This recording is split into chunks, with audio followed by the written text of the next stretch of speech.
Então, retomando os trabalhos, nós passamos agora a ouvir as pessoas que foram torturadas, as vítimas torturadas no batalhão do Exército aqui de Foz do Iguaçu. Eu convido para depor a senhora Isabel Fávero e peço para que as doutoras Neide e Ivete conduzam esta entrevista.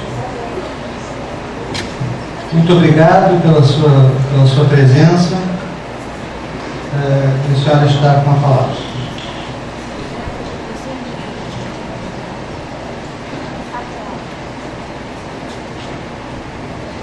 Boa tarde a todos. Eu já vinha com o estômago molhado há dias, desde que eu comecei a buscar essa memória para a Comissão da Verdade, e hoje pela manhã ganhou mais ainda, até porque eu tenho consciência de que essa comissão tem fatos tão mais graves para cuidar, e o nosso caso, a nossa história já foi bastante contada, relatada. Claro que a gente nunca teve a oportunidade de entrar em alguns detalhes bem dolorosos e que até hoje machucam profundamente. Eu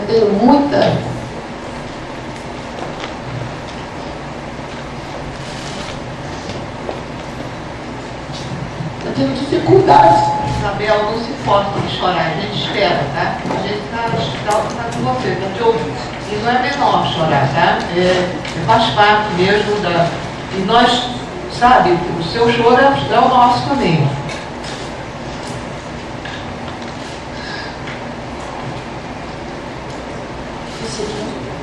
Muita revolta ainda, muita humilhação. E realmente, essa é uma história que eu sempre fugi de contar. E eu assumi o compromisso com meus 2 filhos, já que meu marido, com quem eu fui presa, comecei a militar. A gente tem uma história que é totalmente imbricada, os dois. Ele já não está, ele faleceu em janeiro de 2011. Ele sobreviveu à ditadura e não sobreviveu à falta de ética médica. Teve uma negligência numa cirurgia que ele fez, então ele se foi, e hoje só resta a minha memória e a memória de alguns dos nossos companheiros que também foram presos na mesma ocasião, só que eu não tenho testemunho do que fizeram a eles mais diretamente, porque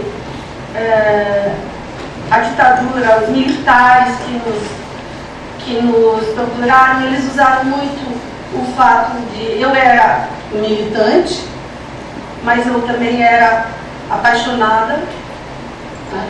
Havia um amor muito grande entre nós dois.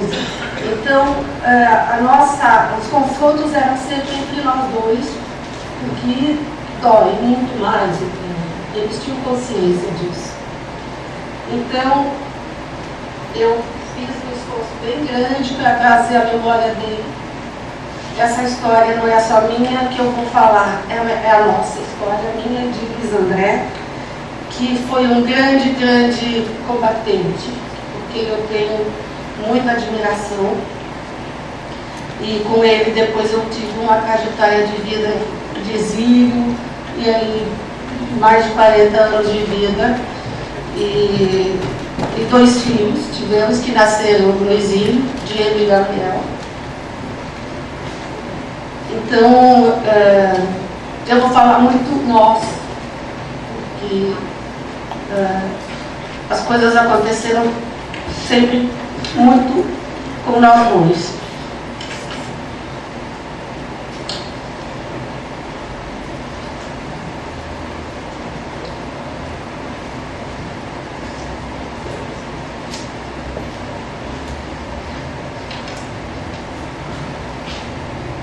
Antes de entrar nesse depoimento, eu gostaria de dizer que as pessoas que eu vou citar aqui e que eu acuso, que vão estar presentes nesse depoimento, eu já queria deixar esse registro. Coronel Emídio, eu não consigo saber e afirmar o sobrenome, mas parece que é mesmo o Paula, não é? Que era o coronel do Exército, aqui do Batalhão de Fronteiras.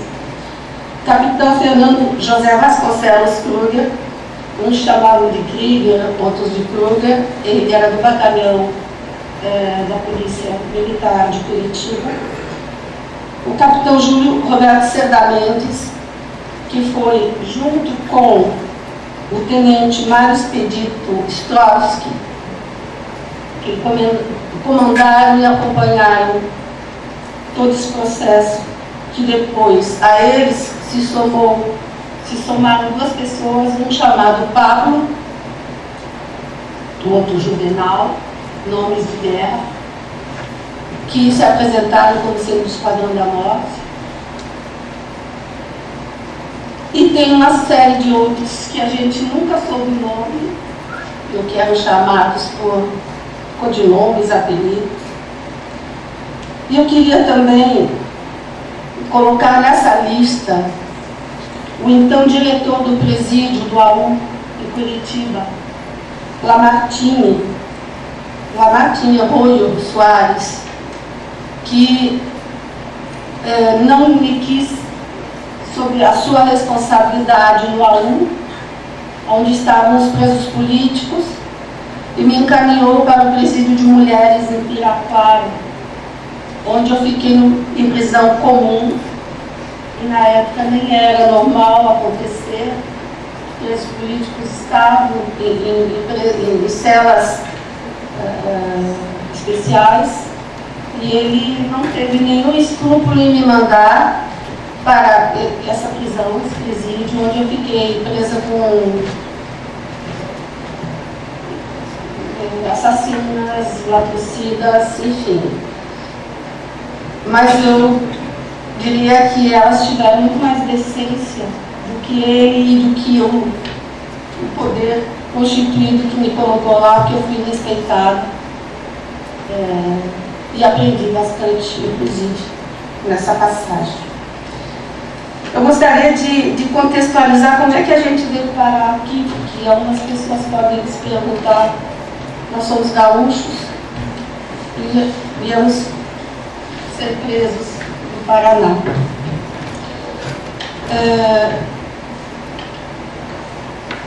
Nós começamos a militar no movimento estudantil. Luiz André foi inicialmente presidente da União Caxiense de Estudantes Secundários e logo era presidente da União Gaúcha de Estudantes Secundários, e foi assim que a gente criou uma amizade eterna com Suzana.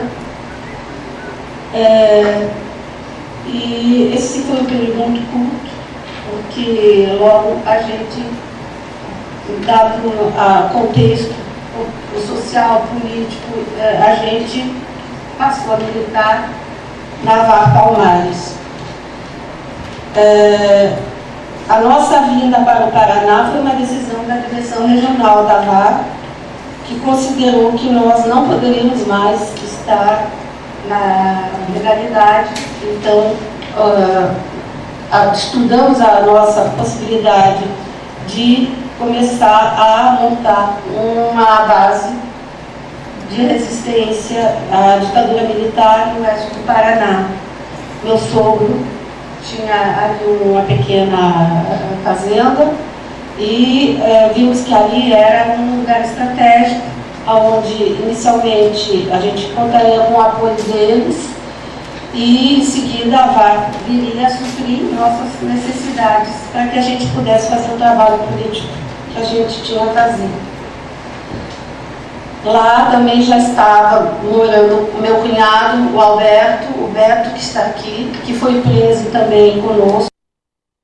E, além de Luiz André e eu e Beto, foram presos na mesma ocasião, Adão Ferreira Rosa, Benedito Bueno, José Aparecido Germano e José Deodato da Mota, todos camponeses que aderiram àquele início, que nós estávamos realmente em fase inicial de estruturação desse núcleo. Então, estiveram também presos conosco. E, além desses 5 militantes,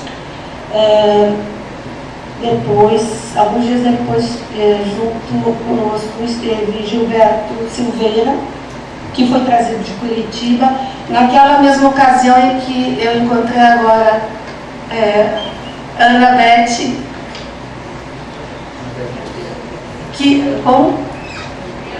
Ana Beth, isso, que ficou 4 dias comigo. Foi o único momento que eu tive companhia. E eu fiquei feliz quando ela saiu. 5 dias depois me fiquei triste por me encontrar sozinha lá, na medida em que eu estava obviamente isolada e os meninos estavam em outras celas. Eu não presenciei a maior parte das torturas, dos atos que foram cometidos com os meninos, porque eu fui literalmente utilizada, e nós fomos um com o outro, eu e Luiz André. Então, eu soube das atrocidades que eles sofreram depois, porque me foram relatadas por eles mesmos. E, diante disso, eu vou me ater a falar daquilo que eu vivenciei, que eu acho que justamente para o bem da verdade. Então, nós saímos de Caxias do Sul, onde morávamos, dizendo que íamos para São Paulo, e na verdade aterrissamos em Nova Aurora, no oeste do Paraná, com a missão de organizar ali um núcleo de resistência à ditadura militar. E o que ocorreu é que nós ficamos meses isolados da organização. A organização não fazia contato conosco. E, diante disso, nós tivemos que sair da clandestinidade, trabalhar para sobreviver. E isso foi muito bom, foi muito importante, porque o que fizemos na legalidade foi um trabalho de educação, e isso ficou até hoje. Então,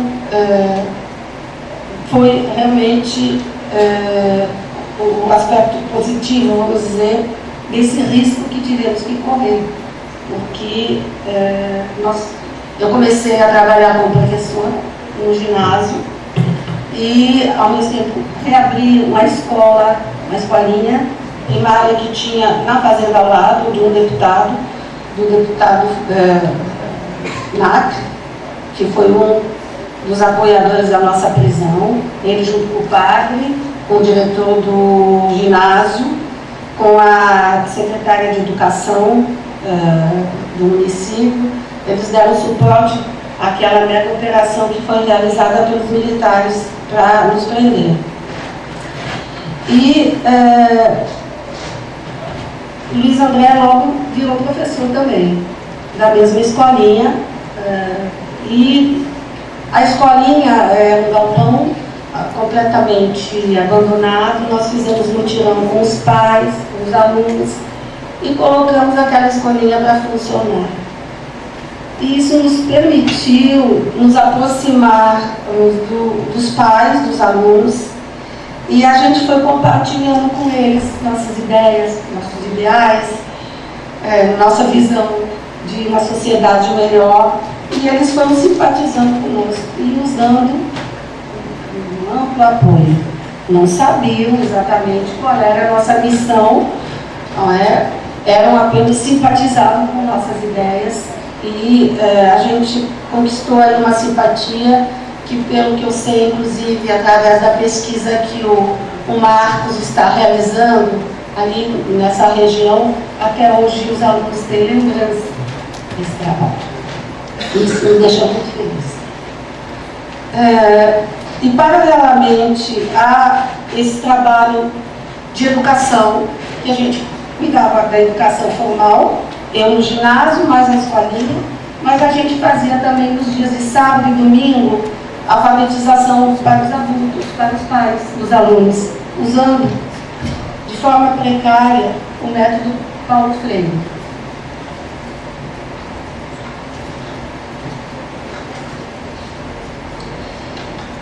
E ninguém desconfiava da nossa missão.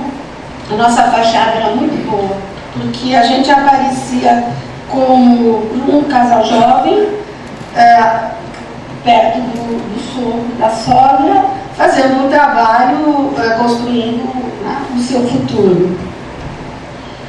Então, era assim, na nossa avaliação geral, dificilmente nós seríamos encontrados aí onde estávamos, que é um fim de mundo, literalmente. Só que a gente não sabia que a ditadura já tinha cercado e minado praticamente todas as organizações políticas. Quando a gente veio a cair, a ser presos, nós somos dos últimos praticamente dentro da vara.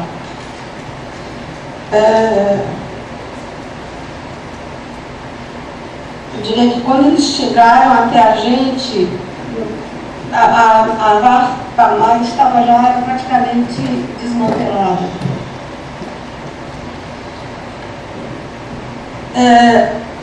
Nós inicialmente não entendemos como é que eles tinham chegado até a gente. E aí ficamos depois, né, até com as informações que a gente foi obtendo durante os interrogatórios, ficamos sabendo que nós recebemos uma visita, uma única, de um dirigente regional da organização, e quando ele voltou, ele fez um relatório no qual ele colocou inclusive a nossa localização geográfica e certamente extrapolou e inchou e colocou muito além do que nós tínhamos já na nossa base de militância. Então, nossa prisão, que aconteceu da madrugada do dia 4 para o dia 5 de maio de 1970, foi uma coisa, uma operação de guerra. Era cerca de, confirmado por eles mesmos, de 700 homens armados. Eles invadiram a cidade, fizeram um levantamento aéreo, cercaram toda a área. Teve uma missão precursora que chegou uns dias antes e foi hospedada pelo padre, deu toda a cobertura a eles. E essa nossa prisão foi realizada de madrugada, 1 hora, 2 horas da manhã, com o pessoal, comando do DOPS do Paraná, da 5ª Companhia de Polícia do Exército, do 1º Batalhão de Fronteira de Foz, e determinada pela 5ª Região Militar, comandada então pelo capitão Luiz Krieger, do quartel da Polícia do Exército de Curitiba. Nessa noite, lá em casa, eles prenderam também meu sogro e minha sogra, já idosos, e meu sogro ficou algemado a uma árvore, minha sogra ficou na sala, também algemado. E aí,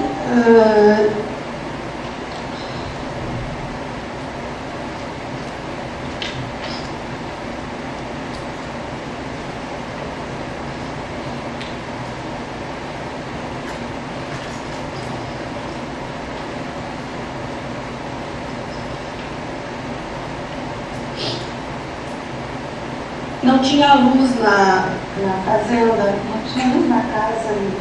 Então, eles acenderam um monte de candeeiros, velas, e uma das coisas que eles diziam, eles ameaçavam inclusive incendiar a casa com a gente lá dentro. Nós fomos já em casa torturados, um frente ao outro. Eles tinham uma máquina chamada, uma máquina de choque, maricopa, que eles chamavam maricopa. Aí batiam na gente com toalhas molhadas, tinha um alicate. Eles ficavam a gente no corpo. E meu marido, eles levaram, jogaram ele no córrego que tinha ao lado de casa, dando choques elétricos. E dentro do córrego, ele ficou com traumas o resto da vida. Ele teve problemas urinários, teve que tratar a vida toda.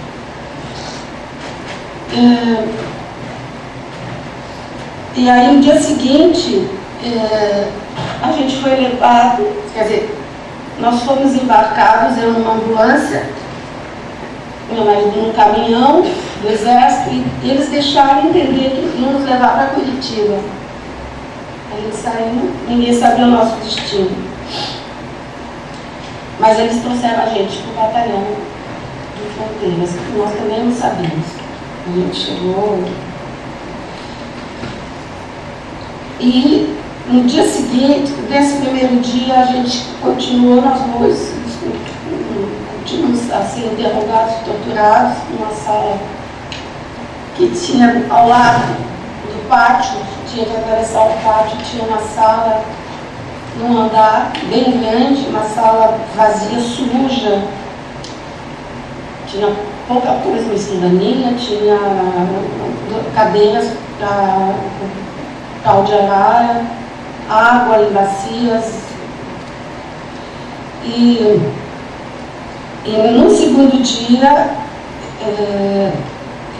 eles terminaram de fechar o cerco e prenderam os outros meninos, os outros 5 companheiros. E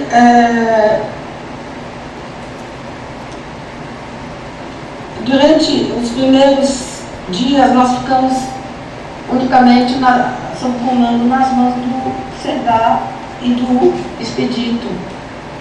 Eles que comandavam a tortura, eles levavam a gente lá naquele pavilhão, a gente aí... o prazer deles era torturar um frente ao outro e dizer, olha, sua Badia, olha, está apanhando por culpa sua, que você não quer colaborar. Ou o contrário, era um jogo de tortura psicológica, física, para desestruturar, desestabilizar a gente.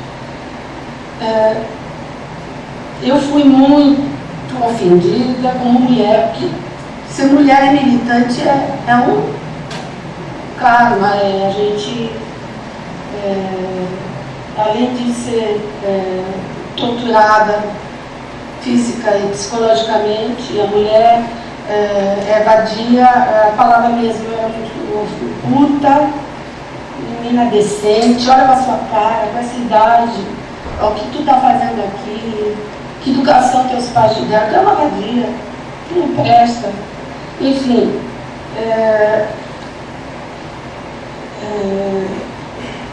eu não me lembro bem se no terceiro, quarto dia eu já entrei em processo de aborto, que eu estava grávida de 2 meses. Então eu sangrava muito, eu não tinha como me proteger. Eu usava papel higiênico e já eu tinha mau cheiro, eu estava suja. Eu tenho quase certeza que eu não fui estuprada, porque eu era constantemente ameaçada, porque eles tinham nojo de mim. E eu lembro que no dia em que nós fomos presos, exatamente no dia 4, nós tínhamos estado em Cascavel. E quando a gente saiu da ginecologista, tinha um veículo militar. Mas a gente, em momento nenhum, pensou que eles estivessem vigiando a gente. Eles já estavam no passo com a gente. Eles seguiram. Né? Esse dia, eles nos seguiram o dia todo. E meu marido dizia, por favor, não façam nada com ela. Pode me torturar, mas ela está grávida. E eles riam, debochavam. Essa história, ela é suja, mas não tem nada a ver. Que, em nenhum momento isso foi algum tipo de preocupação em relação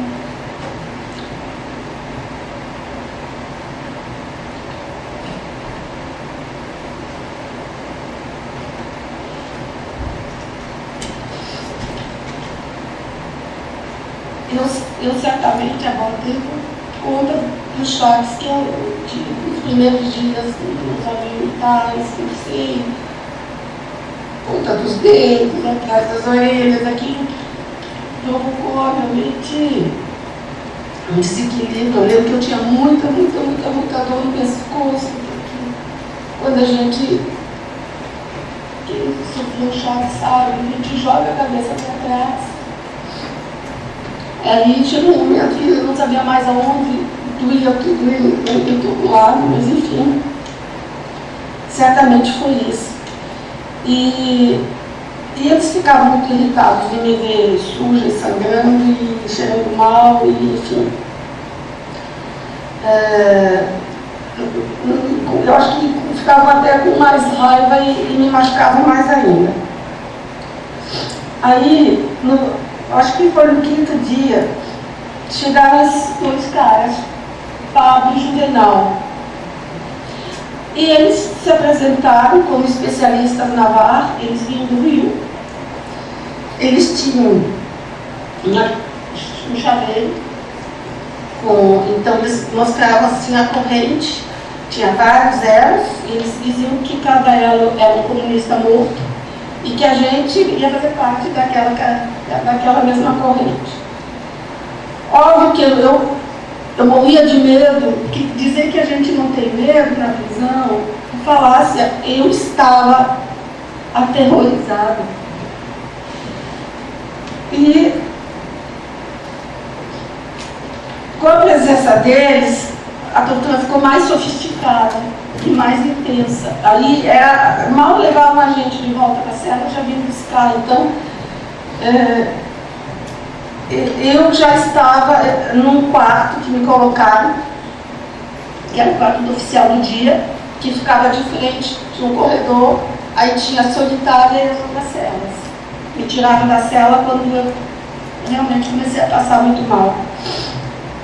Aí me puseram no quarto do oficial do dia, que tinha uma janela bem alta, que dava para o corredor, e somente isso como comunicação.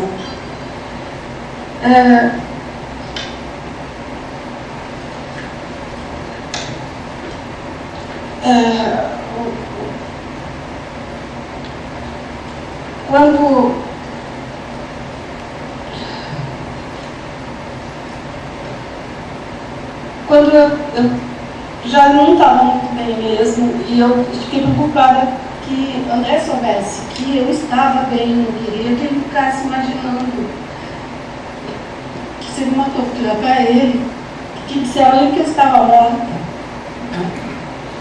Isso eu soube depois, lógico. Mas uma noite eu falei que por aquela janela passava o som. Você lembra, né, que tinha a janela toda? E aí eu chamei, André disse, eu estou bem, fica tranquilo, eu estou viva, estou bem. E vinha vindo, por azar, o capitão Sedar e o tenente Expedito, naquela hora, caminhando lá naquele corredor. E aí eu ouvi um grito do Sedar, eu não me lembro as palavras que ele disse, mas eu ouvi André dizer: você vai atirar em mim, covarde. E depois eu soube que ele empunhou a pistola, apontou para ele, ele ia atirar mesmo. Ele não atirou porque tinha uns soldados aí, tinha gente, mas meu marido disse que sentiu que ele ia atirar de tanta raiva que ele estava. Aí ele pegou, virou e com a colônia da arma, eu só ouvia os gritos do Serdar e os gemidos do André. Então eu fiquei bem quietinha, né? Até que parou, e aí abriu a porta do quarto, esse onde eu estava, e ele entrou, ele espumava, ele tinha tanta raiva. Aí ele me pegou pelos braços, me levantou, me ergueu, me esculhambou, disse um montão de palavrão, disse que a culpa do André ter levado aquela surra era minha, que eu era uma cadela, enfim, depois me jogou. Né? E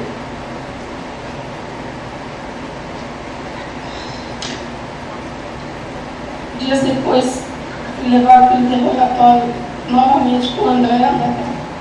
Massacrado, ele estava coberto de hematomas. E eu fiquei pensando naquela noite: por que esse cara me odeia tanto, odeia tanto, odeia? O que a gente fez com esse infeliz?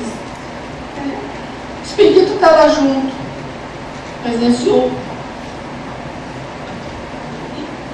Porque, sei lá, de repente, uma pessoa sentir tanta raiva, tanta ira, a gente vai em busca de explicações e é difícil. No momento que a gente está vivendo isso, é difícil a gente entender o porquê.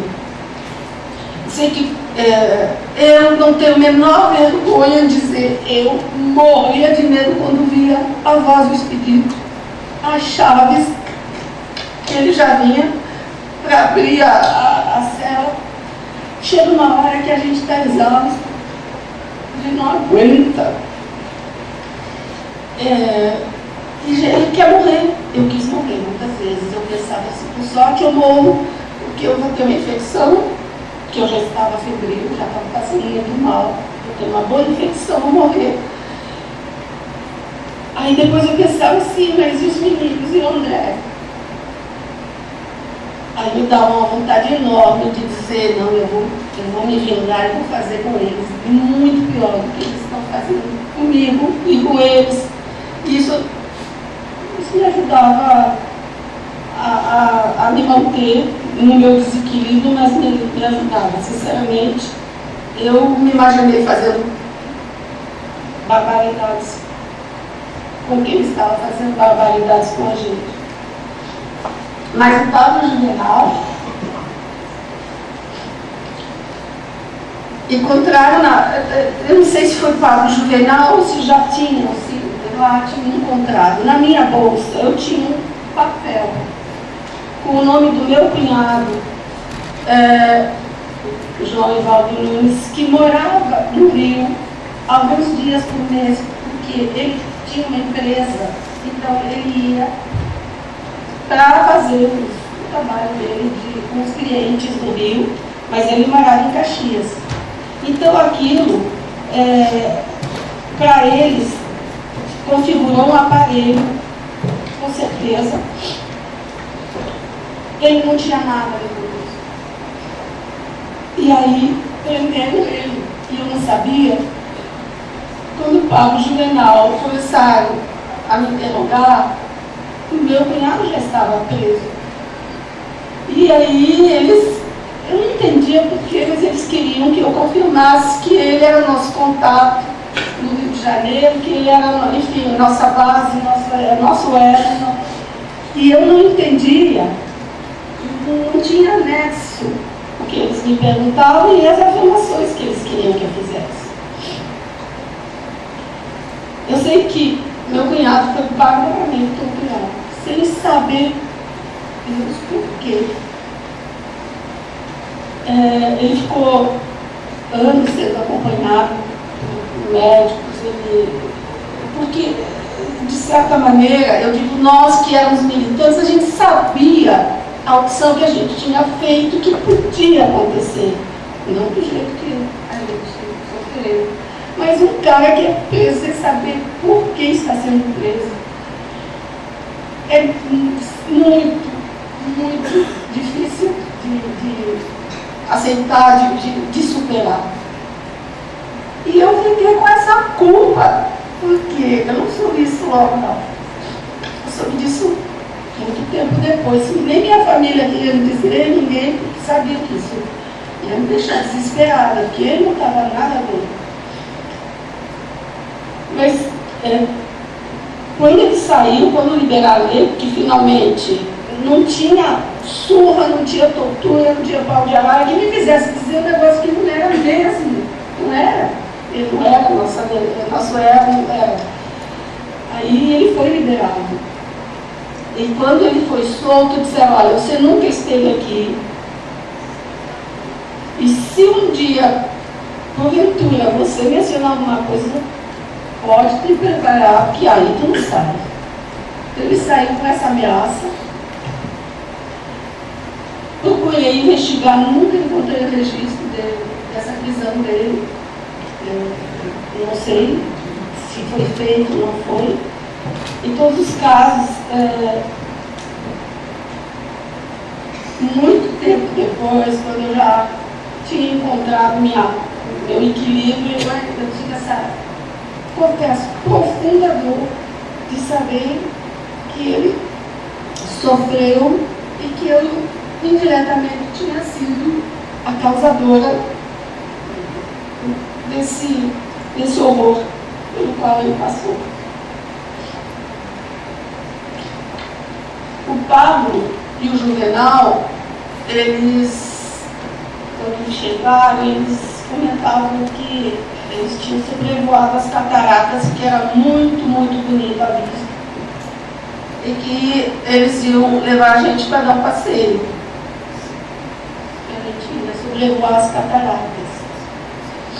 E aí eles faziam uns comentários do tipo, vocês não pode ficar muito perto da porta, que a gente deixa a porta do helicóptero aberta, que vocês podem ser sugados. E aí, numa certa ocasião, eles puseram a Maria no jipe. E a gente ia, segundo eles, fazer um passeio sobre as cataratas. E a gente, quando fizeram isso com a gente, não tinha certeza que eles iam jogar a gente. Ninguém sabia onde a gente estava. E aí, eles deram uma volta, pequena, aí voltaram dizendo, não, vocês ainda não merecem esse passeio. Vocês ainda não colaboraram o suficiente. Então vamos voltar lá para conversar.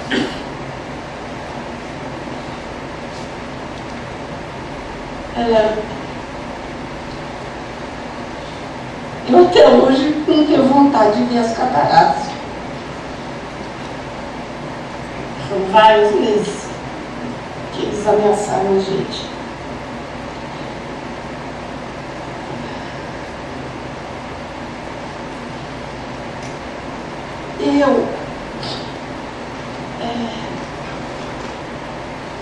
Eu fui particularmente torturada por choques elétricos. Eu não fui colocada em pau de arara, os meninos foram. Mas eu fui essencialmente torturada por choques, com socos, pontapés, toalhas molhadas, choques com os pés dentro da água, horrível. E eu tinha um cabelo comprido, aí o cara enroscava assim, enroscava, e depois puxava até arrancar um chumaço. E doía muito. Bom, eu perdi a noção, eu fiquei entrado no estado tal de minha saúde de precariedade, perdi a noção das coisas que eu tenho.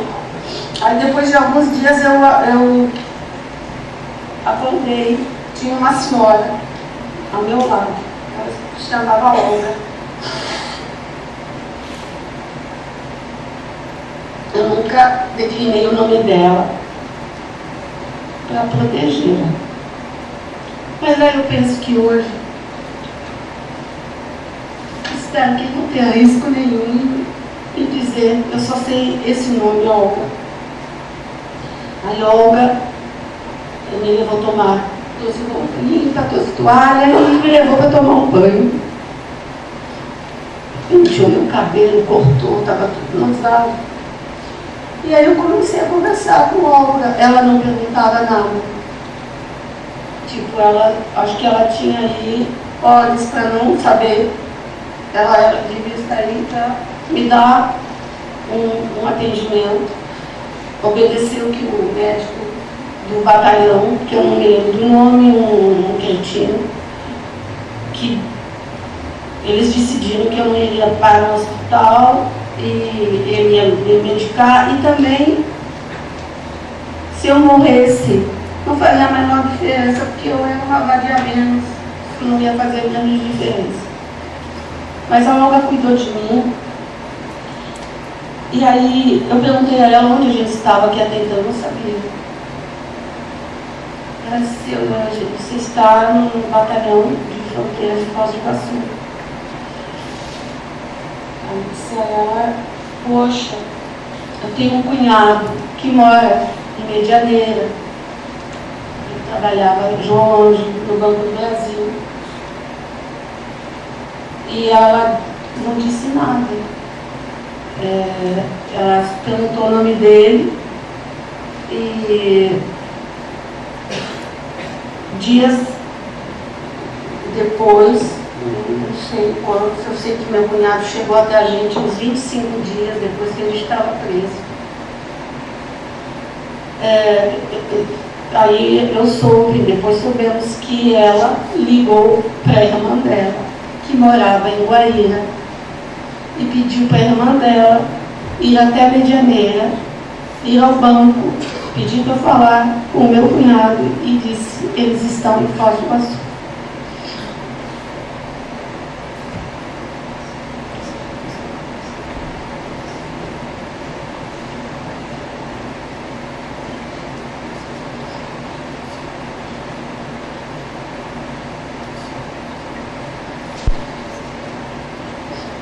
Eu nunca pude agradecer. Agradeço agora. Porque graças a ela rompeu-se a incomunicabilidade. Porque ela sabia de onde a gente estava. A tortura arrefeceu. Meu cunhado mobilizou as pessoas que ele conhecia para tentar chegar até a gente. Conseguiu através de Curitiba, primeiro negaram, mas acabaram, ele era muito persistente, acabaram cedendo. Aí ele veio num jipe do exército até Foz. E bom, ele encontrou a gente num estado lastimável. Até hoje, eu lembro que eu olhava para ele, eu sentia a pena dele, porque ele estava péssimo. Vendo a gente, do jeito que a gente estava, os meninos. E ele foi conversar com esse coronel Emílio, disse, meu Deus, por que eles estão assim? O que está acontecendo? O que vocês fizeram? Aí o coronel disse a ele, olha, cala a boca. Só está aqui por generosidade do exército. E se não estiver satisfeito, tem lugar para ti também.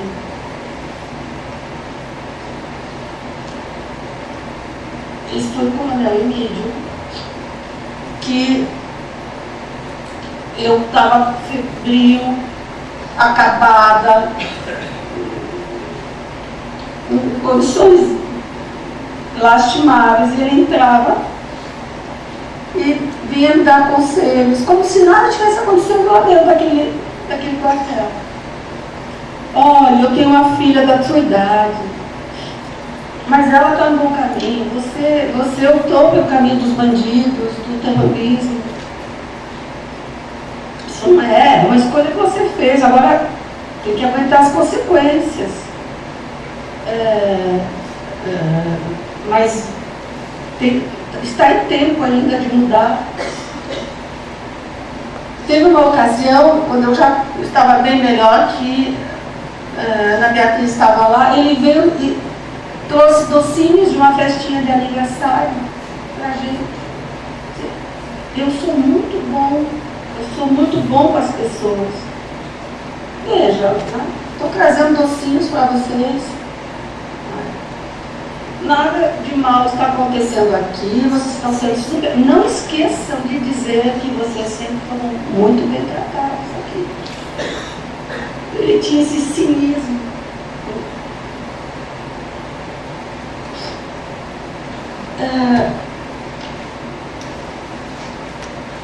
Meu cunhado saiu, ele foi, comprou pomadas, trouxe pomadas para a gente passar nos hematomas. Enfim,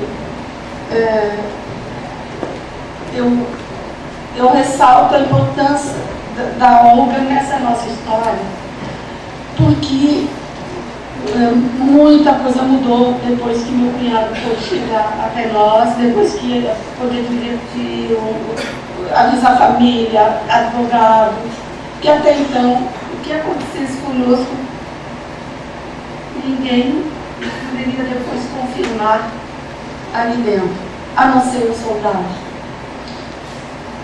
Porque os soldados, eles, mesmo à distância, eles viam o que estava acontecendo. E a gente teve, da forma como eles puderam, muita solidariedade.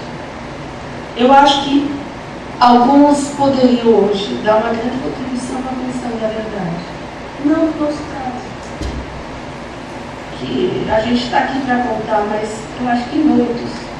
Porque os soldados, uma parte dos soldados, pelo menos não aprovavam, em hipótese nenhuma, o que estava acontecendo. Alguns, depois eu soube, tinham irmãs que eram minhas alunas em Nova Aurora.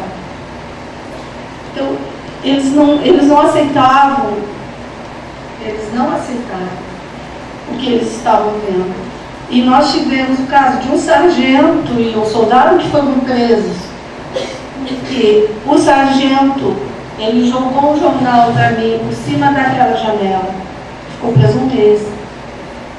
E o outro soldado foi punido porque me trouxe um recado do Luiz André. E os caras pegaram ele. Enfim. Essa passagem pelo batalhão de fronteira, ela deixou marcas indeléveis. Eu minto se após 40 anos eu disser que eu superei, que eu consegui tratar essas feridas. Não consegui. Essa para mim não é uma história que está lá atrás, enterrada. E não quero enterrar. Apesar que eu sinto que minha memória já não está me ajudando muito. Mas eu acho que eu preciso, é um compromisso que eu tenho com a sociedade, com os meus filhos, e eu vou resgatar ainda mais informações. Aí, claro que é difícil eu resumir, eu estou resumindo o máximo que eu posso isso tudo. Em 18 de setembro, embarcaram a gente num avião militar.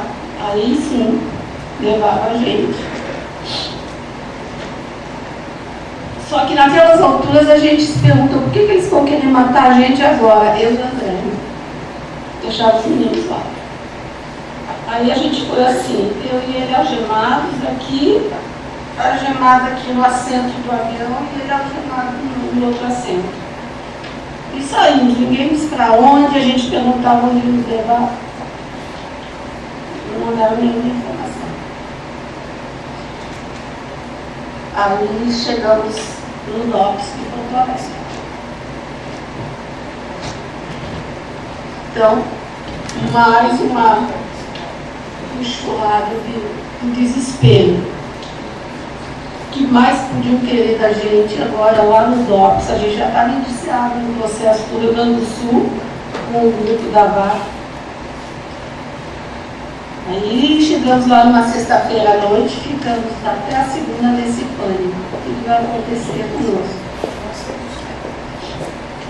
E na segunda-feira eu fui levada, encapuçada com um saco na cabeça, numa sala, e me interrogaram. Não bateram em mim, simplesmente disse, olha, você colabora, porque sabe que, né, tu conhece já, pau de arara, enfim, essas coisas. E aí as perguntas eram relativas ao dinheiro do corpo do Adhemar. E eu não sei de dinheiro. A prova que a gente não sabia e nunca recebemos dinheiro é que a gente trabalhou para sobreviver. Que eu sabia quanto a gente tinha recebido, onde estava escondido, enfim. Aí eu respondi o que não sabia mesmo. Me levaram de volta. Aí, no dia seguinte, fui de volta para aquela sala, mas já estavam o Luiz André e o Gustavo Duarte Schiller, que também era militante da nossa organização. Aí mesmo Paulo. Aí eu apanhei. Assim, ele levei choque, mas eles, além disso, levaram pontapé, soco. O Gustavo estava com o nariz quebrado. Já tinha quebrado antes o nariz dele. E aí o assunto era o tal de dinheiro do cofre. Que foi também, a gente foi muito interrogado aqui no batalhão sobre isso. Mas para mim isso já é um assunto tão encerrado que me surpreendeu ir para Porto Alegre para ser interrogado sobre isso. Ao mesmo tempo, estava meio estranho, meio confuso, tipo de interrogatório, meio estranho. E no dia seguinte a gente soube que, na realidade, a gente tinha sido levado para lá porque o Luiz André ia responder um processo da época de movimento estudantil, que ele era presidente da UGS. Ele foi preso tantas vezes, mas numa dessas passeatas ele tinha sido indiciado. Então, levaram a gente para o tribunal, ele foi julgado, foi absolvido. E aí, mais uma outra etapa se iniciava, puseram a gente, os dois algemados, na parte de trás de um camburão todo fechado, só tinha umas entradinhas assim de ar. Na frente tinha um motorista e dois policiais, e nós dois algemados atrás. E a gente começou uma viagem no escuro, sem saber para onde, mais uma vez. E eu sou claustrofóbica, além de não conseguir respirar, eu pensava, se tiver um acidente, a gente morre algemado. Ela me ajudava a distrair o meu pensamento. Eu sempre fui um grande companheiro. E a gente chegou aonde? Em Curitiba. Nos levaram para o batalhão lá de Curitiba, batalhão da PM. O que veio ver a gente? Todo satisfeito. Veio lá na cela, olhou pra gente. Já estão aí? E logo em seguida, eles nos levaram para a prisão do AU, onde estavam os presos políticos do estado do Paraná. E foi lá que o Lamartine Soares, que era o diretor do AU, disse que não ia ficar comigo lá. E, literalmente se desincumbiu da responsabilidade de mim. Não tinha outra presa política no estado do Paraná, não tinha prisão especial, e mandou para Ibirapuera.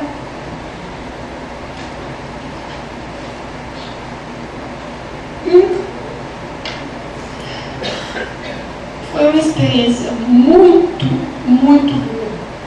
A minha chegada, as guardas não sabiam a diferença, eu acho que elas não era possível, tanto fazia.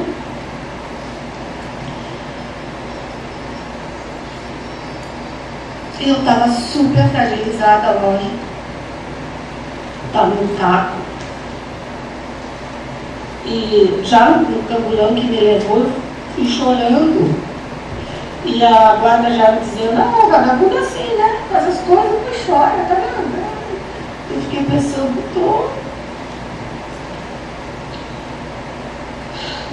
bom, só não sabe como é que eu cheguei lá.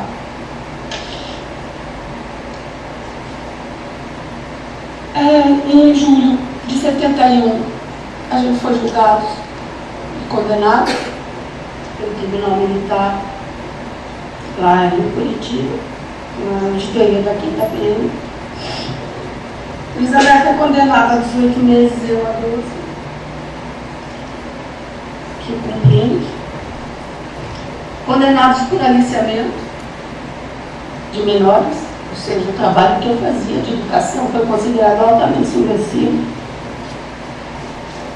por organizar a luta armada. E aí, como o promotor pedia 25 anos de prisão para a gente, quando o André saiu, a gente foi para o Chile, caminho da liberdade, até esperar o pronunciamento do Supremo Tribunal, que a anistia não previa anistiar pessoas que haviam sido condenadas. Essa maravilhosa lei da anistia que havia sido feita. Aí, diante disso, uma coisa, que depois do golpe de Estado no Chile, a gente foi exilado para a França, onde nasceram os meninos, os meus apátridas. Eles foram os nenéns apátridas. E a gente teve que se preparar e esperar um bocadinho para voltar, porque a gente não sabia qual era a condição da gente diante da lei da anistia. A primeira tentativa a gente fez em 83 e a gente só ficou retido na Polícia Federal durante uma meia hora. Já vinha pro Diego, já tinha ele pequenininho, mas aí já tinha o pessoal mobilizado, nossos amigos no Rio, já tinha advogado lá e tal, e eles nos soltaram. Aí depois essa questão foi resolvida. Mas enfim, a gente, em princípio, não tinha direito à anistia. Eu gostaria de mostrar a vocês também o dia em que meu cunhado chegou lá no Exército e que pela primeira vez tiraram a gente saiu à luz do dia. Aí enfileiraram a gente diante dessas armas e tinha mais duas pessoas que nós não conhecíamos. As armas velhas, livros, e obrigaram a gente a fazer essa foto. E nós protestamos, Luiz André, inclusive, foi mais violento. E é isso, não vou fazer foto aí. O comandante, o capitão Cerdá, ameaçou ele na hora. Assim, tu sabe onde fica. quem diz, a gente vai lá e tem uma conversinha na sala de tortura. Para o bem da verdade, essas armas não eram nossas.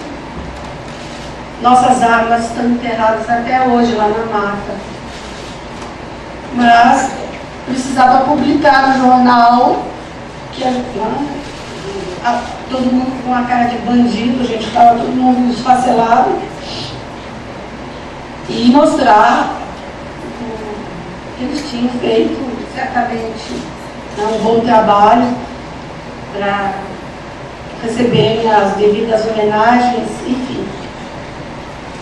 Eu trouxe essa foto porque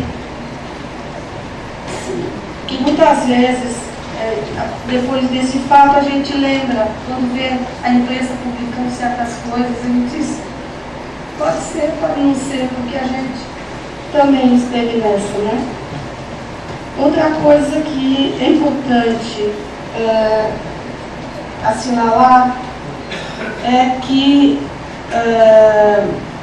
o Expedito Stovski ocupava um cargo na COPEL, que é um órgão estadual aqui no estado do Paraná. E aí, a pedido de um deputado que na época ele era presidente da Comissão de Defesa dos Direitos Humanos, Márcio Almeida, ele encaminhou um pedido de demissão sumária do Expedito desse cargo ao governador, e o governador de fato o exonerou. Enfim, esse pessoal todo que eu denuncio aqui, que eu digo o seguinte, sempre falei isso, inclusive, com os meus filhos, com o meu marido. E aí eu acho essa comissão, ela é extremamente importante. A gente nem de uma maneira comum tem a dimensão da importância dessa comissão. Trazer a público, mas de uma maneira mais didática, o nome dessas pessoas, para que elas confrontem, que elas tenham olhado os filhos, dos familiares, dos amigos, pelo menos isso, condenando-os, porque eles são plenamente responsáveis por tudo que eles fizeram. Não tem meia boca. Eles são responsáveis. Então, eu acho que se a gente não puder ir além disso, chegando até isso, já é uma grande vitória. Porque eu posso olhar nos olhos dos meus filhos, dos meus amigos, dos meus parentes, com dignidade, com orgulho. Eu sei que o melhor da minha juventude, eu era muito novinha, mas o melhor, eu trabalhei porque eu acreditei numa ideologia, continuo acreditando. E viver com a possibilidade de se expressar livremente, isso também é uma vitória que nós conquistamos todos. Nós participamos, com certeza, disso. Muitas vezes eu me disponho a emprestar um pouco, mas não, na verdade, a gente fez alguma coisa. E eu acho que o que a gente fez, no momento que a gente fez, no contexto que a gente fez, estava certo. Então eu me coloco à disposição dessa comissão, sempre que for necessário. Eu vou continuar chorando, porque eu tenho muita revolta com essas injustiças todas, mas não vou baixar a guarda, como se diz. E esse esforço de memória que eu estou fazendo agora, que eu estou escrevendo como promessa aos meus filhos, eu só posso contar com a minha, né? Antes André comigo que me ajudava. Agora não tem mais, então eu tenho que acelerar um pouquinho porque a cabecinha começa a fraquejar. O Beto, ele tem muita coisa para contar para vocês também. Coisas que eu não vi, mas coisas que eu não vi, que eu não presenciei nesse meu sonho. Então, obrigada.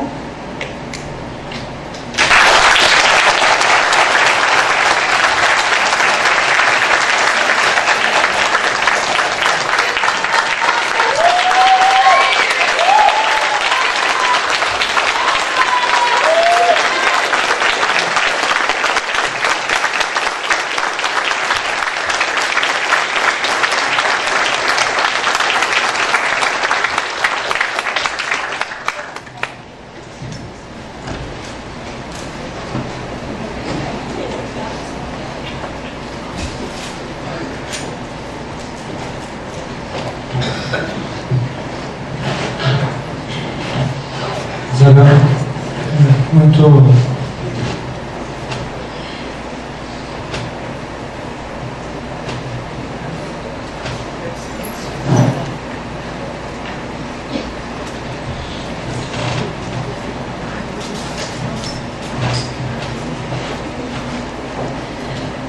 muito obrigado pelas suas palavras e por compartilhar conosco esse momento da sua vida. Eu vendo essa foto aqui, em que para professores, que nós somos professores, então a gente tem caneta, e tirar a caneta e colocar armas, é realmente o pior dos cenários. Mais uma vez, muito obrigado. Eu queria então abrir a palavra à doutora Neide, à doutora Ivete, para que coloquem as suas questões. Bom, vocês perceberam que nós estamos diante de uma heroína, uma guerreira fantástica, de uma sensibilidade incrível, que isso sirva de exemplo para a juventude nossa de hoje, sabe? Foi impressionante. Ela fez uma descrição dantesca do que houve em quase todos os lugares do nosso Brasil. Poucas pessoas têm coragem de chegar aqui e de dizer exatamente isso, porque eles tiveram o cuidado de escolher sadomasoquistas, homens e mulheres que tinham o prazer de fazer sofrer as pessoas. Foi o cúmulo da desumanidade. Foi impressionante. Eu já ouvi muita coisa, mas foi o depoimento, o testemunho mais pesado que eu já vi até hoje, que nenhum de nós pode esquecer. Eu queria ir de universidade em universidade, levar esse depoimento, distribuir para que todo mundo soubesse o que houve realmente no Brasil. E o que houve realmente não pode se repetir. Por isso, quando a gente vê esse jovem levantando bandeira hoje, a gente chora de emoção, porque nós vivemos essa época. Vocês estão ouvindo contar a história de gente que viveu na carne, no sangue, a história do Brasil. Isso não pode ser esquecido. Desculpa, tá? Você foi fantástica, maravilhosa. Eu quero só fazer ainda algumas perguntas para você que mexeram muito comigo. Quando você fala num lugar chamado Nova Aurora, eu quero saber de você o seguinte: você conheceu lá uma pessoa chamada Fuad Nakle? O Fuad Nakle era dono de uma fazenda. O que você sabe a respeito dessa fazenda que é considerada Fazenda das Torturas.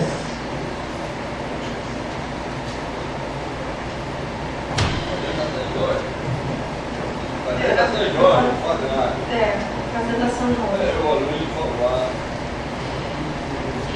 Olha, eu conheço pouco, porque as coisas eram feitas certamente de maneira muito sigilosa e também nós já estávamos presos quando eu soube. Eu não posso afirmar essa informação que eu vou dar, mas ela certamente pode ser confirmada ou não por quem tem mais informação. O Fuad foi um dos grandes apoiadores da nossa prisão. Ele colocou a fazenda, ele tinha um aeropista, onde aterrizavam os aviãozinhos lá. Então ele colocou todo o aparato dele, tudo que ele tinha à disposição do Exército para a nossa prisão. Soube, inclusive ele veio várias vezes, eu ouvi a voz dele no quartel, no batalhão de fronteira. Eu vi, pelo menos, eu posso afirmar 2 vezes com certeza, ele falando com o Tenente Expedito. Eu estava numa sala e eu ouvi. E eu soube que a partir da nossa prisão estabeleceu-se uma colaboração direta dele com a PM e com o Exército. A nossa prisão, na verdade, teria desencadeado uma colaboração. Então, essa é a informação que eu tive. Eu, como digo, não posso confirmar, não tenho provas tangíveis disso. Eu não sei se alguém tem, mas essa foi a informação que eu ouvi. Você, por acaso, morou em 2 vizinhos? Não. Ivete? Obrigada. Agora, sim. Isabel, o Tenente Expedito era a pessoa que torturava, que ficava permanentemente no batalhão de fronteiras, e foi a pessoa que mais torturou você? Junto com o Serdar. Era a Serdar. Primeiramente era a dupla Serdar Expedito, depois Pablo Juvenal. Sim. Você mencionou também que havia alguns soldados que não concordavam com aqueles métodos. Algum desses soldados, você poderia nominar algum deles? Não sabe se seguiram carreira militar? Não sei. Não sabe, nunca mais. Não sei porque a história da gente ficou numa sequência, a gente foi sendo afastados, a gente ficou preso depois em Curitiba, depois tivemos que nos exilar. Então, esse trabalho a gente não fez ele para trás, para pegar essa memória. Tá bem. Muito obrigada, eu quero te agradecer muito pela sua coragem, tá? e dizer que nós estamos sempre abertos para lhe ouvir e, enfim, a toda a sua família, a todos. Muito obrigada. Obrigada.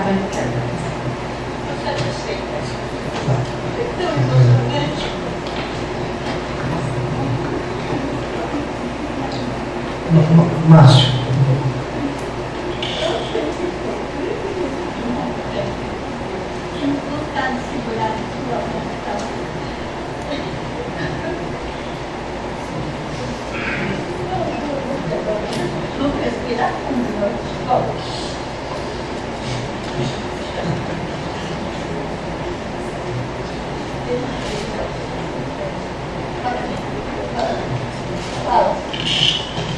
Queria também aproveitar para fazer algumas questões. Primeiro, enquanto eu elaboro uma segunda pergunta, você poderia descrever para nós quem são as pessoas dessa foto?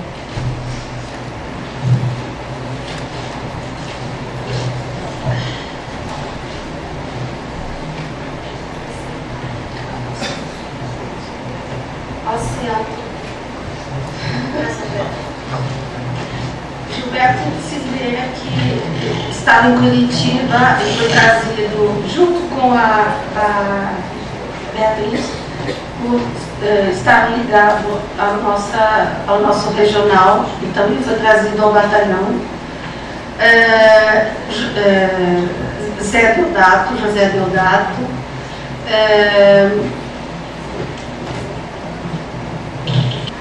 aqui, Alberto, João Fábio, nosso cunhado. Só um minutinho aqui para não falar totalmente aquele.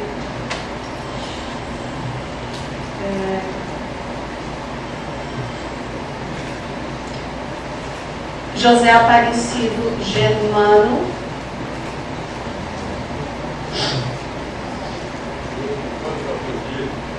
Cadê? O dito é aqui. O nome do dito era Benedito Osório Bueno. Venha, Alberto, você pode fazer. Venha. Venha.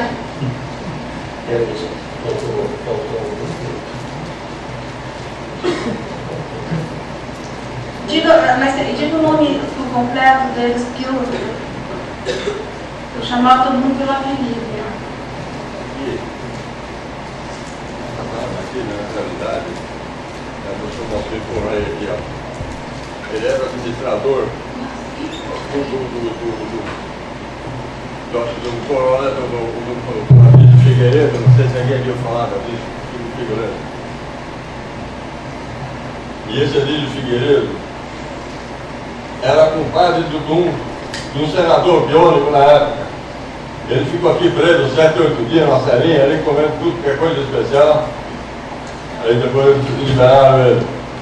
Só que o seu Macir, quando nós fomos para o AU, o seu Macir não ficou preso aqui para responder para as armas, que era o seu Adílio Figueiredo, comendador Adílio Figueiredo. Bom, aqui nós estamos, então, ó.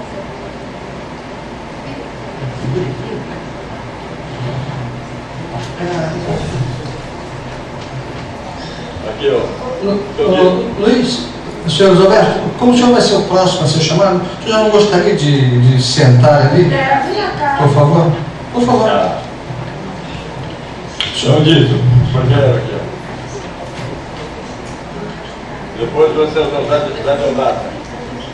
Esse aqui veio de Curitiba, que trabalhava na Serra Aulândia.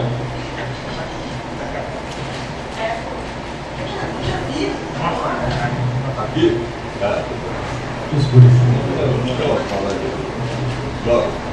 Tá tudo novo? Tá. Aqui tem o seu Dito, o José Deodato, o senhor Gilberto, a Isabela, o André, eu, o Adão e o Léo. E esse aqui era o Moacir Correia, que não tinha nada com nós, estava aí no meio. As armas, 70% era deles. Nós protestamos, que a Isabela falou, e foi um desgraçado depois, quando levaram lá para dentro. E andou nada. Na realidade, as nossas armas, perdemos tudo que estava enterrado lá na Altagoa, quando eu fui preso lá, depois quando nós saímos, nós nascemos.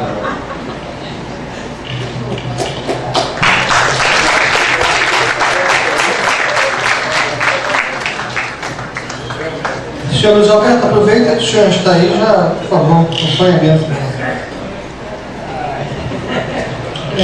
Antes de nós darmos continuidade, os senhores e senhoras ouviram a senhora Isabel citar o Expedito Ostrovsky, o soldado Expedito Ostrovsky. O senhor Luiz tem um informe para dar a esse respeito.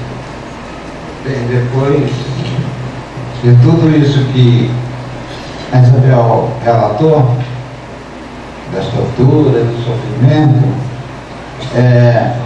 o tenente Expedito Ostrovsky foi nomeado para o serviço de inteligência da COPEL.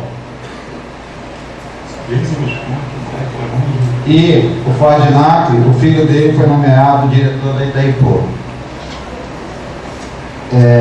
O tenente Expedito Ostrovsky hoje é advogado militante em Foz do Iguaçu, foi do conselho da OAB, pertence ao conselho da comunidade e frequenta as altas rodas da sociedade iguaçuense. Nós estamos aqui falando cara a cara, relatando as pessoas. Ele é covarde, foi intimado e não veio. Então, eu não sei qual procedimento que a Comissão da Verdade vai adotar nesse caso e peço para que a comissão informe ao plenário o que será feito diante da ausência dessa pessoa. Porque a hora da memória é verdade e justiça. Assim, acho que em relação à questão à convocação, quer dizer, a intimação, precisamos esperar a doutora Rosa chegar para que ela nos dê alguma informação sobre isso. Agora, quanto aos os outros pertencimentos desse senhor, acho que nós teremos que oficiar a ordem dos advogados no sentido de relatar ao senhor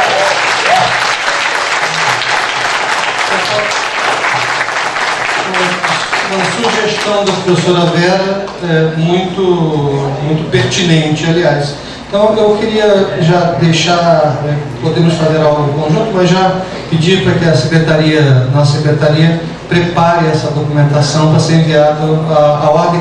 Eu acho que tanto a ordem, a seção Paraná, quanto a subseção de Foz, com cópias para a ordem federal, para a nacional.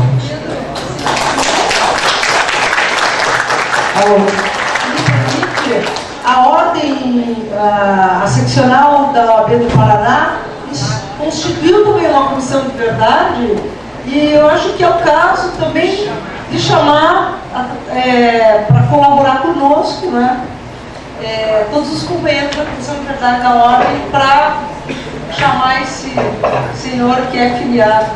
Perfeito. Então, vamos convidar a subseção da Ordem de Foz do Iguaçu para participar deste processo de convocação do expedito Ostrovskis e continuar o processo de comunicação de quem ele é e do que ele fez, a estadual e a nacional, a federal, a Ordem, a Associação Federal. Bem, eu passo então a palavra ao senhor, ao professor Márcio, que quer colocar mais uma questão para o professor Isabel. Esse depoimento, todo ele emocionante, mas teve uma parte que me chamou muita atenção. Dentro do terror psicológico que ele foi feito, você descreve que eles diziam que tinha uma corrente e que os elos dessa corrente eram o número de comunistas mortos, né? Você pode mais ou menos dizer que tamanho que era a corrente, quantos elos tinha, para a gente saber o tamanho da dimensão que a gente está tratando, né?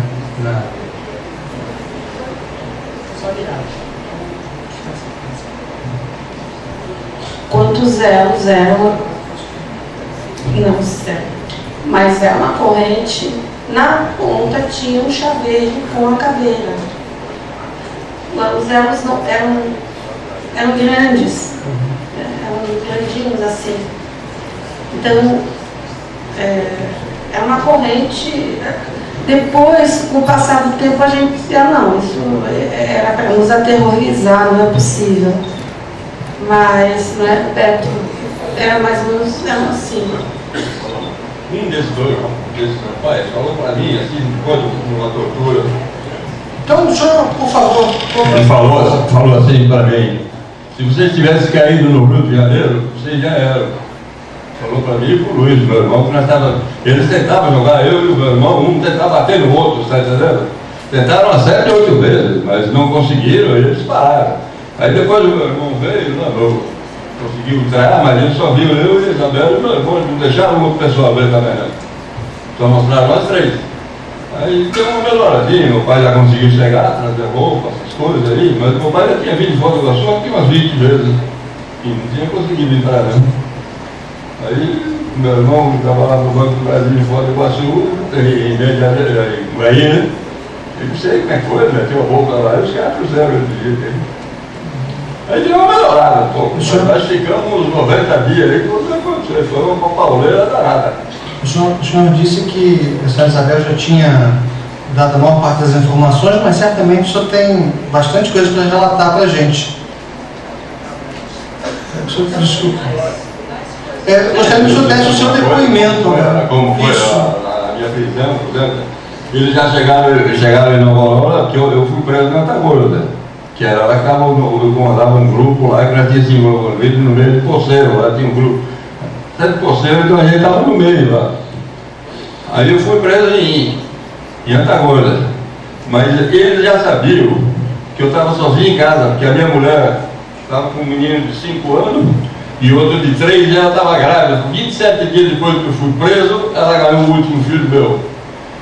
E eles sabiam que eu estava sozinho. Aí eles já pegaram o Zé de Odata, que morava na fazenda do meu pai, esse aqui, e pegaram esses dois aqui, e ficou por último eu e o Dito. Nós morávamos encostadinho um no outro, eu e o Dito. Só que eles entraram na minha casa, eram umas 2 horas da madrugada, mais ou menos, o expedito, mais estava rolando, mais um monte. Mas jogaram tudo fora. Onde é que está as armas, onde é que está o dinheiro, onde é que está as coisas, e foi um Deus me acude, sabendo que eu estava sozinho, não tinha ninguém em casa. Aí foram na casa do Dito, a mesma coisa. Jogaram milho, que não tinha um pauzinho de milho do Dito lá, que tinha uns porquinhos, jogaram tudo fora, mas fizeram uma bagunça, né? E depois nós chegamos no batalhão. Quando nós viemos para o batalhão, eles consumiram por Luiz. O Luiz foi lá com nós para fazer a prisão e tal. Mas o Luiz não veio para Foz do Iguaçu aquele dia. Para onde levaram o Luiz, eu não sei. O Luiz foi chegar no Foz do Iguaçu no outro dia. Aí eram umas 9 horas da manhã, eles me levaram lá. Ele estava nuzinho, dentro de uma sala de tortura, um tambor de água, um pau de arara, a maricota que faz que era um negócio de choque elétrico. Estava prontinho lá. E o Luiz no pedalinho lá. Aí o Cabolano falou, pode tirar tua roupa também. Aí já começou. Aí ele me jogava o Luiz por cima de mim, jogava eu em cima do Luiz, e aquela coisa toda. Aí eu não batia em ninguém, ele não bateu em mim, mas aí a gente sofria mais. Sei que a gente foi feia a coisa, não foi muito fácil não. Eu pedi que o capitão Cesar, o Krieger, o sargento Baldinotti, Cabo Orlando, o Cabo Felipe, pode escrever o nome aí que não tenho medo de falar nenhum não. A gente está na capela de Curitiba, e o capitão Krieger também, né?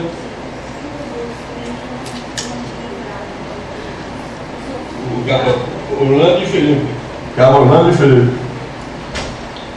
Eu pediria aos professores Márcio sempre comandado pelo capitão Cesar e o tenente Expedito. Esses dois estavam na frente sempre. Eu e o subcomandante do Major Fontoura acompanhava esse depoimento todinho.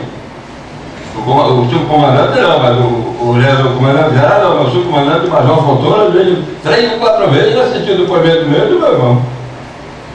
E ele vinha falar para o expedito, quando não dava bom, estava uma porradinha ali e ia embora. Mas ele acompanhava o depoimento.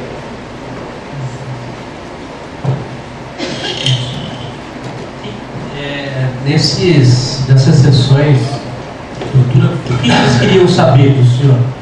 O que eles queriam saber do senhor? Também era relacionado à questão do dinheiro do Ademar, do funcionamento da PPR? Quais eram as perguntas que eram feitas para o senhor?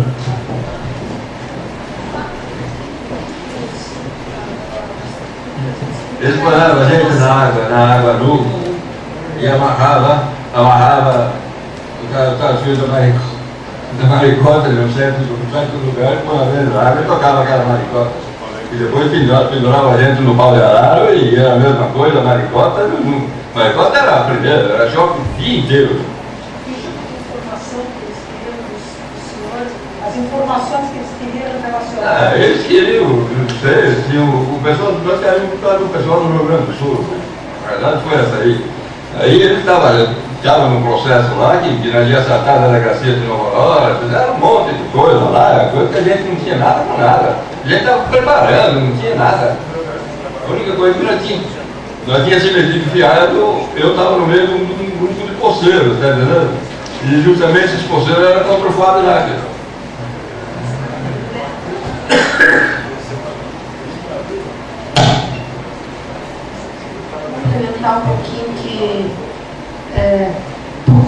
aquele relatório que foi encontrado no cofre, em Porto Alegre, eles imaginavam que a gente era uma mega organização, que a gente tinha mais de 200 militantes, e eles queriam esses militantes. Não é? Então, e foi essa a razão daquela mega operação de 700 homens. Eles não vinham prender só a gente, eles imaginavam que tinha muita gente, porque aquele relatório hiperdimensionou. Não é? Essa era uma das razões também de... Eu acho que eles estavam pensando que a gente estava muito bem preparado, porque o policiamento que foi para Nova Aurora tinha mais de 600 polícias. Eles fizeram um acampamento lá numa data, 4, 5 datas que tinha lá, campo, até helicóptero tinha lá, outro médio, então eles foram preparados. Nós achamos que nós ia fazer uma confusão com eles lá. Eles estavam com medo lá.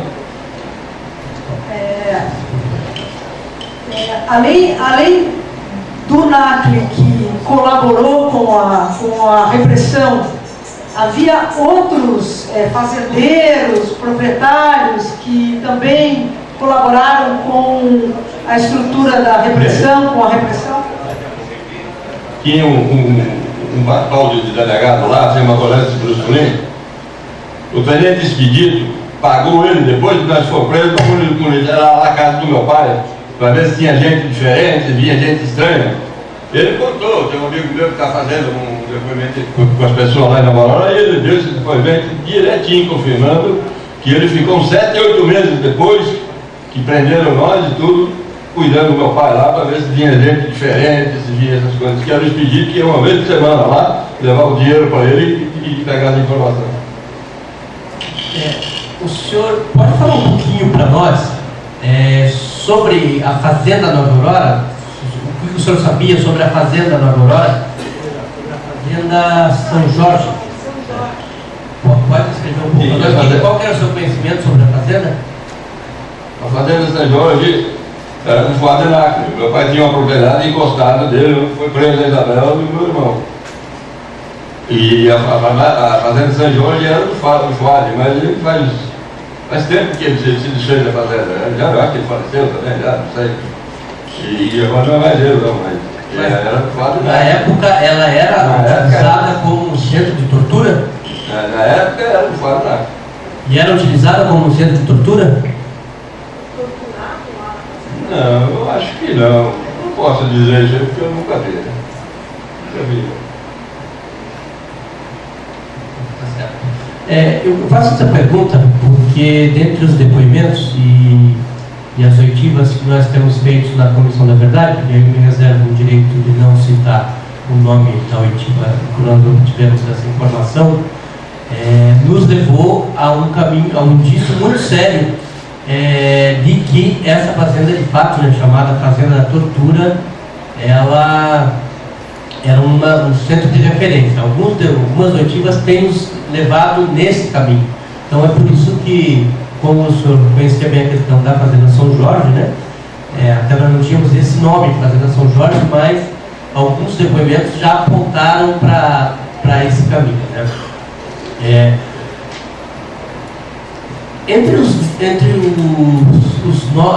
Para a senhora Isabel, entre os nomes, não, se você puder responder também, fique à vontade. Obrigado. Entre os nomes que eles pediram, já que imaginavam que era uma grande organização, quais que eram mais insistentemente pedidos? Você lembra? Por quem que eles perguntavam? Você falou que eles queriam saber os nomes, eles achavam que era uma organização grande, certo? Tinha alguém especial que eles queriam identificar dentre as pessoas questionadas? Não. Eles não tinham...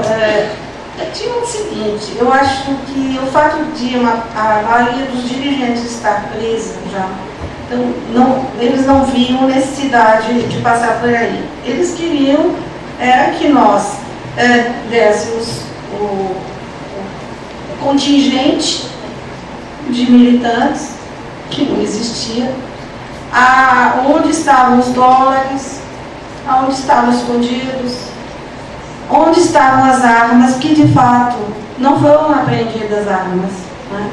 Então, sim, também muito me perguntaram sobre pessoas da VPR, da LN, de outras organizações, quais eram nossas ligações. Então, não eram direcionadas as perguntas. Olha, para dizer a verdade, eu acho que o Beto também já colocou. Muitas vezes a gente apanhou de graça mesmo. Cara, eu não sabia nem o que queria. E aí, por que eles odeiam tanto a gente? Porque eu muitas vezes fui torturada por nada, não me perguntaram literalmente nada. E os meninos também. Eu acho que foi a guerrilha que não começou. Parou, ficou. Vocês têm Mas a doutora Leide queria fazer uma colocação? Gostaria da doutora Leide. Obrigado.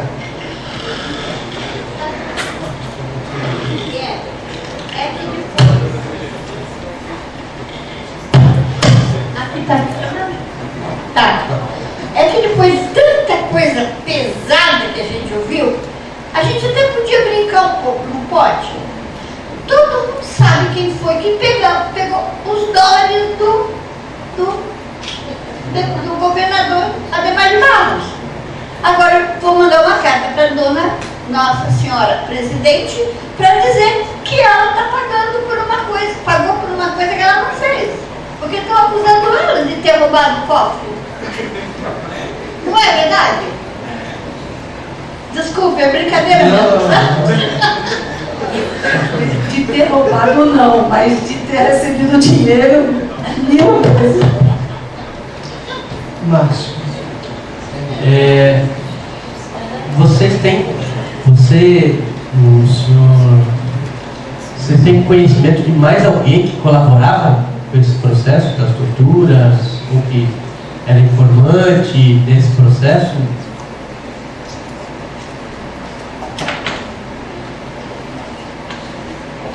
O Beto está com a memória melhor do que eu. Mas é importante, eu acho que ele pode dar uma informação para vocês que, justamente, quando a gente foi preso, o padre que se chamava... Padre Finato era o vigário da cidade de Nova Aurora também. Ele reuniu com os milicos lá na igreja, eram 2, 3 dias lá, mas a área nossa já estava tudo marcada, ele já sabia quem eles iam prender, onde é que ia prender, ele já sabia tudo. Mas o padre Finato, o nome dele, estava falecido já também, estava no... cedeu a igreja lá para fazer a reunião direitinho. E o prefeito atual, eles tinham caçado o prefeito Divino e puseram o Jarbas Monteiro no lugar dele, que era o vice, também colaborando tremendamente na prefeitura, essas coisas, tudo com a nossa prisão. Diretor do ginásio. O pessoal lá não Aurora, agora que tu sai e conversa, a pessoa começa a falar, pô, era você, diz que você comigo gente, diz que não sei o que comunista era. E agora me convidaram para ir lá no colégio explicar o que é ditadura. A minha menininha de 6 anos me levou o convite lá, eu vou lá segunda-feira, vou explicar o que foi ditadura e o que é ditadura. Parabéns. Está lá o convite lá em casa.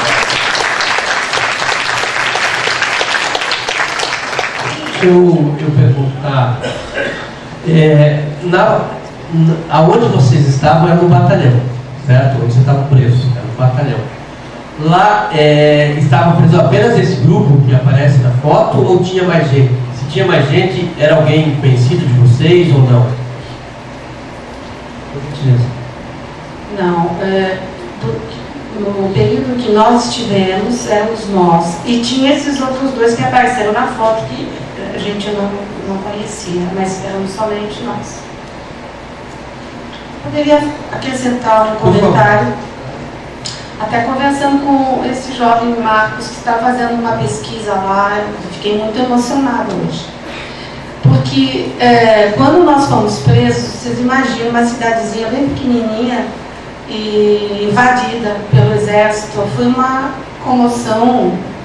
E as pessoas gostavam da gente, que a gente tinha revolucionado o ensino, a gente tinha um tratamento com os jovens, os pais, pessoas humildes, sofridas, mas inteligentes, sensíveis. Eu era uma urbana nata. Cheguei no meio do mato, os borrachos me devoraram, eu era alérgica, mas eu fui me apaixonando, me acarinhando. E era recíproco. Então hoje ele me relatava que ele está entrevistando ex-alunos meus e que eles falam com carinho, eles lembram do período, eles lembram da maneira como a gente trabalhava. Poxa, aí eu digo, essas raízes, né? A gente botou alguma semente aí e frutificou, e eu acho isso, para mim, extremamente gratificante. Eu fiquei muito emocionada com o relato do Marco. E uma semana depois que nós fomos presos, o Exército organizou uma operação, levou vários caminhões com alimentos, roupas, mantimentos, e fez uma distribuição para a população, dizendo: nós somos bons, os maus são os comunistas, estão presos, estão livres deles, mas a gente está aqui, vê como nós somos bons.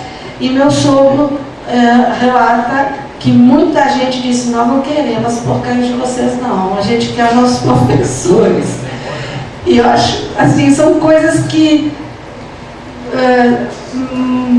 batem forte no coração da gente. Mas isso foi feito além desse assunto que durou meses. O expedito botou esse cidadão para cercar a área, a casa do meu sogro.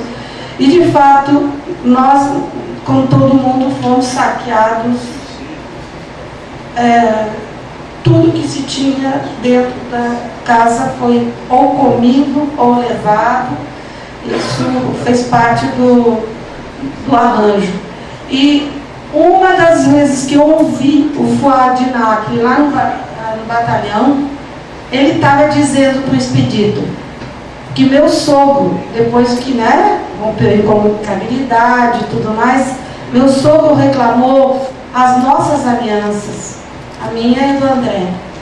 E aí eu ouvi o Fuad dizendo: devolve essa merda para esse cara, que assim ele não fica mais enchendo o saco, dá essas alianças aí. Foi uma das vezes que eu ouvi o Fuad, e aí eles devolveram as alianças da gente. Posso falar? Por favor. Tem uma coisa que eu quero falar aqui, né? Naquela época, meu pai mexia com hortelã. Já tinha 10, 12 famílias lá que tocavam hortelã também com meu pai. E fazia uns 4 dias, 5, meu pai tinha vendido uns 15 sabores de hortelã. E o dinheiro não tinha banco naquela época, os caras daí notas de 1 quilo, 2 quilos, não queira, e tinha um buraco assim. Eles já levaram o dinheiro tudo do meu pai trabalhou 2 anos para poder pagar o pessoal. E nós reclamamos no exército, nós reclamamos coisa. Levaram. Se há mais alguma questão, antes de chamar a próxima depoente, convidar a próxima depoente, a senhora Beatriz Fortes, queria passar a palavra à doutora Rosa, que tem uma informação sobre as pessoas que viriam, os autores que estariam presentes.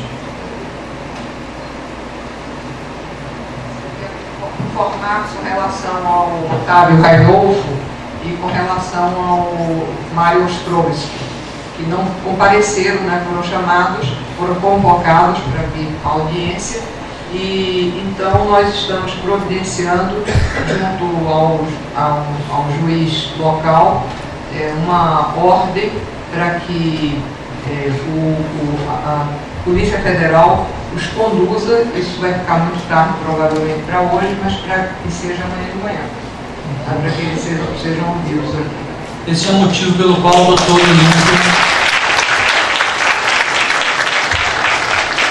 esse é o motivo pelo qual o doutor não está presente, ele está exatamente viabilizando esse pedido junto ao juiz.